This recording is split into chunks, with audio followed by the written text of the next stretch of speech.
ಜಿಂಕೆ ಚರ್ಮ ಮಾರಾಟಕ್ಕೆ ಯತ್ನ ಆಗಿದೆ. ಆರೋಪಿ ಅಂಧರಾಗಿದ್ದಾನೆ. ಶಿವಮೊಗ್ಗ ಜಿಲ್ಲೆ ಸಾಗರ ತಾಲೂಕಿನ ಯಡಹಳ್ಳಿಯಲ್ಲಿ ಈ ಘಟನೆ ನಡೆದಿರುವಂತದ್ದು.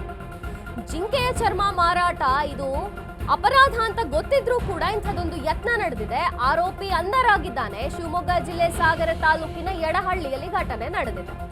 ನವಲಗುಂದ ಗ್ರಾಮದ ಅರ್ಜುನ್ ಎಂಬಾತನಿಂದ ಇಂಥದ್ದೊಂದು ಕೃತ್ಯ ಆಗಿದೆ. ಜಿಂಕೆ ಚರ್ಮದೊಂದಿಗೆ ಆರೋಪಿಯನ್ನೇ ಬಂಧಿಸಿದ್ದಾರೆ ಪೊಲೀಸರು. ಆರೋಪಿಯೊಂದಿಗೆ ಜಿಂಕೆ ಚರ್ಮ ಕೂಡ ಸಿಕ್ಕಿದೆ. ಪೊಲೀಸ್ ಅರಣ್ಯ ಸಂಚಾರಿ ದಳದ ಮಿಂಚಿನ ಕಾರ್ಯಾಚರಣೆಯಲ್ಲಿ ಇದೊಂದು ಘಟನೆ ಬಯಲಿಗೆ ಬಂದಿದೆ. ಅರಣ್ಯ ಸಂಚಾರಿ ದಳದ ಪಿಎಸ್ಐ ವಿನಾಯಕ್ ನೇತೃತ್ವದಲ್ಲಿ ದಾಳಿಯಾಗಿದೆ. ಬಂಧಿತನಿಂದ ಜಿಂಕೆ ಚರ್ಮವನ್ನ ವಶಕ್ಕೆ ಪಡೆದಿದ್ದಾರೆ ಪೊಲೀಸರು. ವನ್ಯಜೀವಿ ಸಂರಕ್ಷಣಾ ಕಾಯ್ದೆಯಡಿ ಪ್ರಕರಣ ದಾಖಲಿಸಿಕೊಂಡಿದ್ದಾರೆ.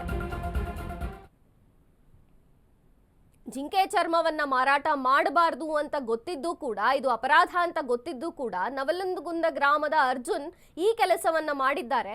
ತತ್ಕ್ಷಣ ಗೊತ್ತಾದ ತಕ್ಷಣ ಮಿಂಚಿನ ಕಾರ್ಯಾಚರಣೆಯಲ್ಲಿ ಪಿಎಸ್ಐ ವಿನಾಯಕ್ ಅವರ ನೇತೃತ್ವದಲ್ಲಿ ದಾಳಿಯನ್ನ ಮಾಡಿ ಜಿಂಕೆ ಚರ್ಮವನ್ನ ಜೊತೆಗೆ ಆರೋಪಿಯನ್ನು ಸಹ ಬಂಧನ ಮಾಡಿದ್ದಾರೆ.